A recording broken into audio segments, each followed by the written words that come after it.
Being fat is a sin. Yes, you heard me right. Hello, guys. This is day 4 of becoming her and day 1 of overcoming my insecurities. நான் 11th படிக்கிற வரைக்கும் நான் நினச்சிட்டு இருந்தேன் ஃபேட்டாக இருக்கிறது ஒரு பெரிய சின்னுன்னு. நம்மளை சுற்றி இருக்கவங்க எல்லாரும் நம்ம குண்டா இருக்கோம் குண்டா இருக்கோம்னு பேசி பேசி அது என்னமோ ஒரு பெரிய குற்றம் மாதிரி ஃபீல் பண்ண வச்சு என்னடா இது இப்படி பேசுகிறாங்களேன்ற அளவுக்கு ஆயிடுச்சு. 11th when I went to hostel அப்போ ரியலைஸ் ஆச்சு ஆக்சுவலி கிடையாது ப்ரோ. அதுவுமே ஒரு வகையான ஒரு பியூட்டி பாயிண்ட் தான் அப்படின்னு. ஆனா அந்த ரியலைசேஷன் வந்து ஓகே எனக்கு சீக்கிரம் வந்துருச்சு. பட் தென் நெறைய பேர் இன்னுமே வந்து குண்டா இருக்கிறது வந்து கஷ்டமா நெனச்சுட்டு இருப்பாங்க. So for all those people I just say that body weight is just something we can change right. நம்பளால மாத்த முடியாதுன்றது நெறைய இருக்கு.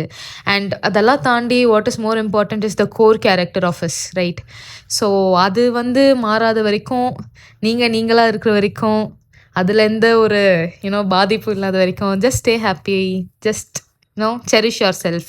இதை நான் 11th வரும்போது தான் கற்றுக்கினேன். ஸோ ஐ திங்க் நம்மளை சப்ரெஸ் பண்ணுற ஒரு சர்க்கிள் இருந்து நம்ம ஒன்ஸ் வெளியே போயிட்டோம்னாவே நிறைய விஷயம் வந்து மாறிடும்னு நினைக்கிறேன். Because I have felt like that only all these days. And இப்போ நான் ஃபைனல் இயர் வந்து வெயிட் ஏறுறதும் இறங்குறதும் ஒரு சப்பா மேட்டர்ன்னு நான் இப்போ தான் வந்து ஆக்சுவலி புரிஞ்சுக்கிட்டேன். நான் காலேஜ் ஃபர்ஸ்ட் இயர் போகும்போது கூட லைட்டாக அது இருந்துச்சு அந்த insecurity. But then I think I've just over come it. And நல்லா குண்டாக இருந்தால் போஸ்டே போட மாட்டேங்க.